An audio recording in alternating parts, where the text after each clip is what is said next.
특정 팀에 도전하는 도장 깨기 8탄은 로스앤젤레스 클리퍼스입니다. 제가 현재 시즌권을 보유하고 있는 팀이라서 특히 더 애정이 가는데요. 가장 자주 보러 가는 팀이기 때문에 구단이 진행하는 다양하고 특별한 이벤트들을 더 잘 소개할 수 있을 것 같네요. 클리퍼스는 익스펜션 팀으로 1970년에 포틀랜드 트레일 블레이저스, 클리브랜드 캐벌리어스와 함께 협회 신규 가입을 했는데 창단 당시의 연고지는 LA가 아닌 뉴욕주 북서부의 버팔로라는 도시였습니다. 미국과 캐나다의 접경 지역인 나야가라 폭포 관광을 하러 가는 경로에 있는 도시죠. 버팔로 브레이브스의 첫 프랜차이즈 스타는 밥 메가두였는데 3회 연속 리그 득점왕을 차지하고 74-75 시즌에 MVP를 수상하는 등 화려한 이력을 쌓았습니다. 2018년 LA 올스타 레전드 브런치 행사에서 당신의 노년 신사분이 계셔서 별 대수롭지 않게 생각했는데 다른 분께 인사하는 것을 들어보니까 자기의 이름을 I'm Bob McAdoo라고 소개하는 것을 듣고는 깜짝 놀랐던 기억도 있습니다.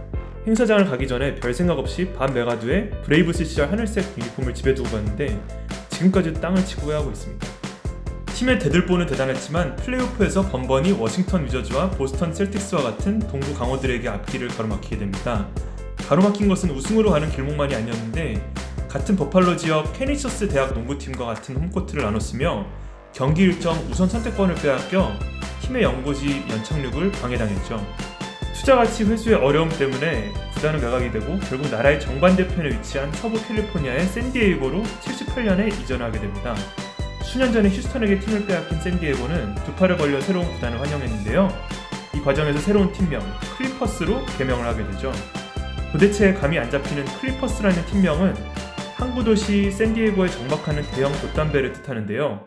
어찌 보면 팀 이름 장명에서부터 천리길에 첫걸음을 삐끗하게 뗀 것은 아닌가 하는 지극히 개인적인 생각이 듭니다. 그 이후 수년 동안 클리퍼스의 저주라고 불릴 정도로 수십 년 동안 험난한 풍파를 만나 표류하게 되거든요.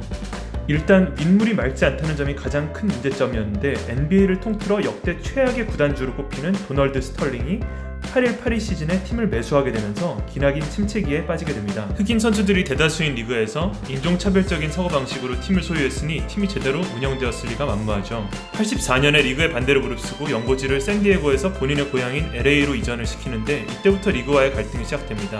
협회는 구단을 해체시킬 것이라고 위협을 가했는데 어찌 보면 스털링이 30년 후 리그에서 퇴출당할 징조가 이때부터 보이지 않았나 싶네요. 이전 레이커스 편에서 소개했던 만년 2인자 레전드 엘진 베일러도 86년에 경영자로 수뇌부에 영입이 되는데 22년 동안 팀을 운영하면서 단 2시즌만 5할 이상을 기록하는 처참한 성적으로 2위의 아이콘이 아닌 경영미숙의 아이콘이 됩니다. 선수들이 모두 건강해도 운영이 어려울 판에 엎친 데 덮친 격으로 기나긴 시간 동안 부상의 악령에 시달렸는데 도무지 리그에서 입지를 다지기가 어려웠던 클리퍼스입니다. 서부로 연고지를 이전한 이후 시도했던 최초의 야심찬 영입부터 부상으로 처참하게 실패로 돌아가죠. 앞선 포틀랜드 편에서 살펴봤던 레전드 빌 월튼은 79년도에 포틀랜드에서 본인의 고향팀인 샌디에고 클리퍼스로 소속을 옮기게 됩니다. 저항정신의 히피답게 블레이저스 팀의 부상자 관리 방식과 팀의 전반적인 처우에 불만을 품고 우승을 차지한 지 2년 만에 급기야는 한 시즌 출전을 거부하고 결국 팀을 떠나게 된 거죠. 안타깝게도 둥지를 새롭게 트자마자 월튼은 이적 후 첫 시즌 때 심각한 발 부상이 재발하며 결국 3시즌 동안 겨우 14경기를 출장하는 데 그치게 됩니다. 부상의 악령은 이후에도 팀을 계속 괴롭혔는데 80년대 중반의 주역 돔 닉슨, 데릭 스미스, 마케스 존슨의 연이은 부상 때문에 클리퍼 트라이앵글이라는 용어가 생길 정도로 부상이 많았고 12승 70패라는 수치스러운 성적도 기록하게 되죠. 시대가 바뀌어도 막아 낀 것은 바뀌질 않는지 90년대 중후반의 클리퍼스 소속 선수들은 말릭 실리가 교통사고로 2000년에, 케빈 더커스가 심장질환으로, 로렌젠 라이트가 실종 후 타살되고 로드니 로저스는 교통사고 후 하반신 마비를 당하는 등 심상치 않은 구단의 여정이 이어집니다. 88년에 캔자스 대학을 우승으로 이끌고 88 올림픽 때 서울에서 동메달을 차지하게 됐던 데니 매닝을 1순위로 지명하며 큰 기대를 걸었는데 역시나 무릎 부상으로 제 실력을 발휘하지 못하다가 명장 레리 브라운 감독을 92년에 만나면서 헐헐 날아오르게 됩니다. 제가 이번에 올스타전 때 같은 엘리베이터에서 만난 론 하퍼와도 환상의 호흡을 자랑하게 되면서 버팔로 시대 이후 첫 플레이오프로 클리퍼스를 이끌게 됩니다. 프랜차이즈 스타 데니 매닝을 애틀랜타의 영웅이지만 쇠퇴하고 있던 도미니크 윌킨스와 트레이드하면서 너무나도 짧았던 팀의 전성기는 끝이 나는데요. 다시금 기나긴 끝이 없는 암흑의 터널 속에 빠지게 됩니다. 심지어는 98년에 노비츠키, 폴 피어스, 빈스 카터 등을 두고 1순위로 마이클 올로와칸디를 지명하며 실패를 자초하기도 했는데요. 이 시즌에는 무려 17연패를 당하며 무능의 끝을 달리게 됩니다. 오죽하면 옆집 레이커스의 레전드 카림 압둘자바가 올로와칸디의 훈련을 돕다가 1년 만에 재빠르게 손절했을까요? 소유주의 만행, 선수들의 끊임없는 부상, 경영진의 무능이 서로 맞물리면서 3인 4각으로 뛰는 것과 같은 하강 효과를 일으키는 셈이죠. 상황이 이렇다 보니 잘나가는 옆 동네 부티나는 엄치나 레이커스와는 달리 팬덤을 형성하는데 엄청난 어려움을 겪게 됩니다. 80년대 쇼타임의 화려한 위용으로 이미 연고지 팬들의 마음을 레이커스에게 빼앗겼기 때문에 정체성 형성에도 혼란이 오게 된 거죠. 이에 따라 할리우드의 스타들과 베벌리 힐스의 갑부들이 아닌 유색 소수인종, 이민자 커뮤니티를 공략하게 되는데요. 이러한 전통은 지금까지도 이어지고 있습니다. 헤리테지 나이트라고 해서 단체 관람객을 대상으로 판촉을 하는 셈입니다. 저는 지난 몇 년 동안 한국인의 밤, 중국인의 밤, 이탈리아인의 밤 등을 관전해 본 적이 있는데 지역 커뮤니티의 단체들과 협력해서 홍보를 하더라고요.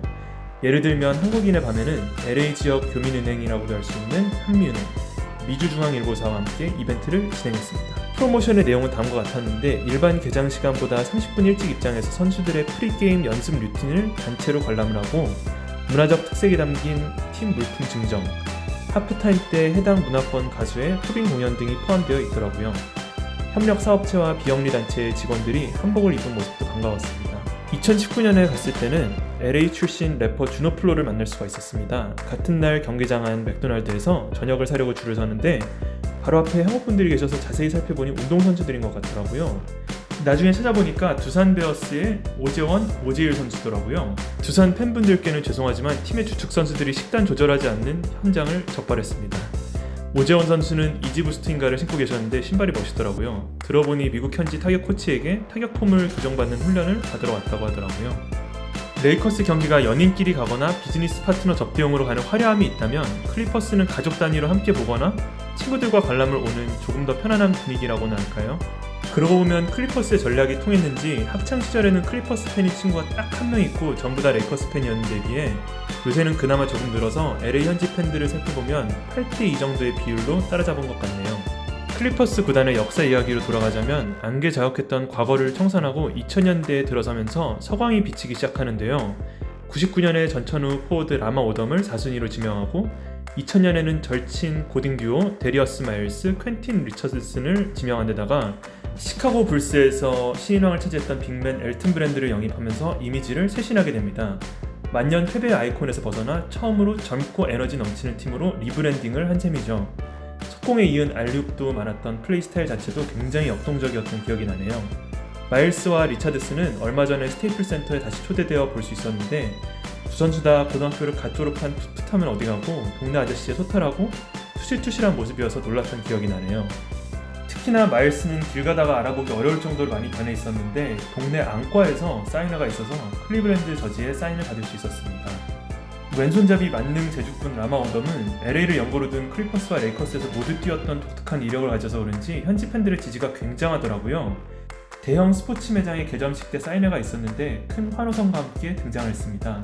클리퍼스에서 포텐을 최대치로 터뜨리진 못했지만 훗날 레이커스의 2연패를 돕고 2011년에 올해의 식스맨상도 수상했었죠.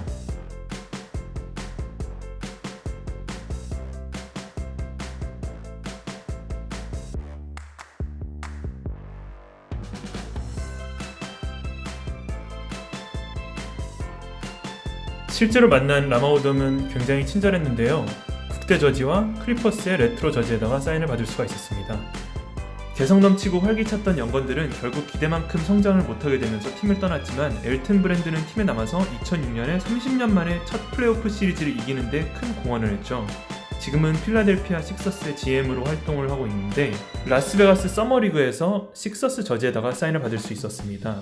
2000년 신인상을 차지한 이력도 적어달라고 하니까 불스 시절에 수상했던 상인데 필라델피아 유니폼에다 적어주면 이상하지 않겠냐고 하면서도 친절하게 적어주셨던 기억이 나네요. 브랜드 역시도 클리퍼스의 선배들과 마찬가지로 07-08 시즌에 아킬레스 부상을 당하면서 사실상 클리퍼스의 활약도 끝이 나게 되죠. 이쯤 되면 정말 막아낀 게 아닌가 의심을 하게 되네요. 브랜드 시대 이후에 큰 금액으로 계약을 했던 LA 출신 배산적 베런 데이비스도 결국 부상으로 별다른 활약을 못하면서 먹튀라는 오명을 뒤집어 쓰게 됩니다.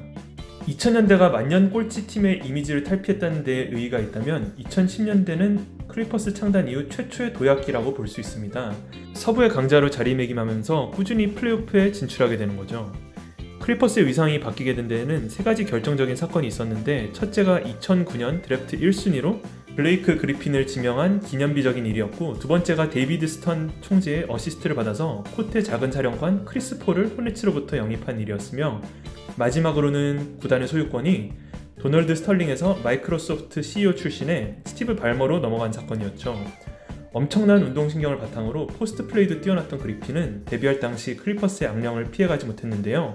정규 시즌을 앞둔 연습 경기에서 무릎 부상을 당하면서 데뷔 후 첫 시즌을 통째로 결장하게 됩니다. 앞서 살펴봤던 데니 매닝 선수와 같은 평행 이론이 성립되는 건 아닌가 걱정이 되었는데요. 다행히 그리핀은 그 다음 시즌에 화려하게 부활하면서 루키로는 드물게 올스타에 선정되기도 합니다. 지금은 커리어 말미라서 여러분이 잊고 계실지 모르겠지만 2011년 올스타전 때 덩크 콘테스트에서 기아차 옵티마를 뛰어넘으면서 우승을 차지하고 전통적인 약체를 리그 상위권으로 끌어올리면서 한때 리그 최고의 인기 스타였습니다. 2013년 휴스턴 올스타전 때 블레이크 그리핀 사인회의 줄이 너무 길어서 시도도 안 해보고 포기했던 기억이 있을 정도로 엄청난 인기였었죠. 그 이후로 몇 년이 지나 LA로 이사를 오고 나서 시즌권 특전을 활용해서 3년 전에 처음으로 사인을 받았는데요. 그만큼 클리퍼스에서는 상징적인 프랜차이즈 스타였습니다. 그리핀의 특이한 점이라면은 연습을 마치고 라커룸으로 들어갈 때 사인을 해주는 대다수의 선수들과는 다르게 연습을 하러 들어올 때만 사인해준다는 점인데, 그래서 일찍 경기장에 입장할 수 있는 시즌권자의 혜택이 덕을 좀 봤죠. 디트로이트로 이적한 이후 스테이플 센터 복귀 첫 경기 때 친정 팬들에게 사인을 해주는 영상을 보시면 제 모습이 나오기도 합니다. 물론 한 명만으로는 팀의 운명을 바꾸기엔 한계가 있겠죠. 스턴 총재가 폴을 레이커스로 보내는 트레이드를 불허하면서 행선지가 클리퍼스로 바뀌게 되는데요. 그리핀이 미디어 세션 때 이 소식을 전해 듣고는 클리퍼스가 랍시티가 될 거라면서 호언장담을 하면서 이 시대의 클리퍼스의 정체성은 랍시티로 요약이 됩니다. 엄청난 점프력의 그리핀과 한치 오차 없는 CP3의 알류 패스가 환상적인 콜라보를 이루게 되는 거죠. 국내 커뮤니티에서 한때 플레이오프 2라운드의 벽을 넘지 못한다고 해서 그그컨이라고 불리며 놀림의 대상이 되기도 했던 폴인데, 클리퍼스의 흑역사를 이렇게 살펴보시면 팀의 정황상으로는 플레이오프에 매년 안착을 시키는 것조차도 얼마나 위대했던 활약인지 짐작이 가실 겁니다. 그리핀과도 아웅다웅하는 사이였고 상대방 포인트 가드와도 자주 부딪히는 크리스 폴인데, 몇 차례 직접 만났던 인상도 그리 다르지 않았습니다. 주로 신경이 곤두서 있을 때가 많고, 한 번은 사인을 해주다가 유니폼의 재질 때문에 잉크가 잘 나오지 않자 그냥 펜을 툭 떨어뜨리면서 점 하나만 남긴 채 떠나버리더라고요. 그래도 사인을 아예 안 해주는 선수들에 비하면 양반이라고 생각합니다. 2017년에는 구단의 청사진의 최종 단계, 즉 단순한 강팀에서 챔피언십 팀으로 변모하기 위해 또 한 번의 중요한 결정을 내리는데, 레이커스와 골든스테이트 왕조의 설계자로도 유명한 로고맨 제리 웨스트를 팀의 고문으로 모셔온 사건입니다. 도장 깨기 레이커스 편에서도 소개했던 웨스트는 비상한 전략과 뛰어난 안목으로도 유명한데요. 1819 시즌에 경기장을 가서 재미있는 장면을 목격할 수 있었습니다. 당시만 하더라도 토론토에서 뛰면서 FA가 되는 것을 앞두고 있던 올스타 카와이 레너드가 제리 웨스트에게 다가가면서 이런저런 대화를 나누더라고요.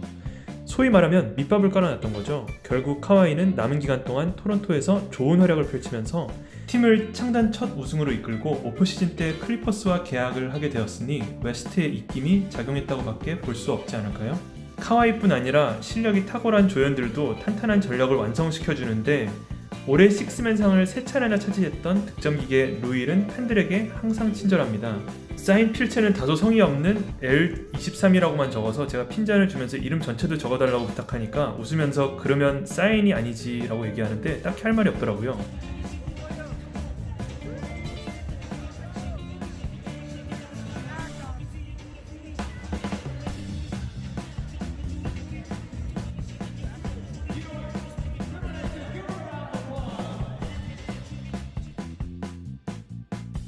몬트레즈 헤럴 선수 역시도 빗자루 머리를 휘날리면서 평균 20득점 가까이 기록을 했는데, 경기장에서 보면 가장 에너지가 넘치는 선수입니다. 클리퍼스 시즌권자에게는 경기장에 일찍 입장해서 사인을 받거나 선수들의 연습하는 모습을 볼 수 있는 특전 외에도 영화 시사회 초청권도 오고, 경기가 끝나고 일부 선수들을 초빙하는 토크쇼 방청권도 주는데, 저는 레이커스에서 이적한 지 얼마 되지 않았던 시점에 수바치와 필라델피아에서 영입되었던 샤멧의 토크쇼를 볼 수 있었습니다. 행사에 앞서서 클리퍼스 영업사원이 퀴즈를 내면서 흥을 돋궜는데, 클리퍼스의 팀 창단명, LA 직전 팀 연고지, 다음 홈과 원정 상대팀과 같은 클리퍼스 열혈팬이라면 충분히 대답할 수 있는 질문들을 맞춘 팬에게 모자를 선물로 증정하더라고요. 이어서 주바치와 샤멧이 팬들과의 질의응답 시간을 가졌는데, 한 팬이 주바치에게 같은 LA팀인 레이커스에서 클리퍼스로 이적해서 가장 다른 점이 뭐냐고 물어보니까 행사장 다른 한 구석에 있던 다른 팬이 이긴다는 거? 라고 주바치를 대신해서 대답해줘서 모든 클리퍼스 팬들이 다 웃기도 했습니다. 토크쇼 말고도 오픈 프랙티스라고 해서 시즌을 앞두고 클리퍼스 청백전에도 초대가 되었는데, 카와이가 클리퍼스 유니폼을 입은 모습을 처음으로 볼 수 있었습니다. 폴 조지는 이날 부상으로 뛰진 않았는데 카와이와 조지가 각각 주장이 되어서 청백전을 클리퍼스 시즌권자들 앞에서 보여줬다면 정말 만화 같은 장면이었을 것 같네요.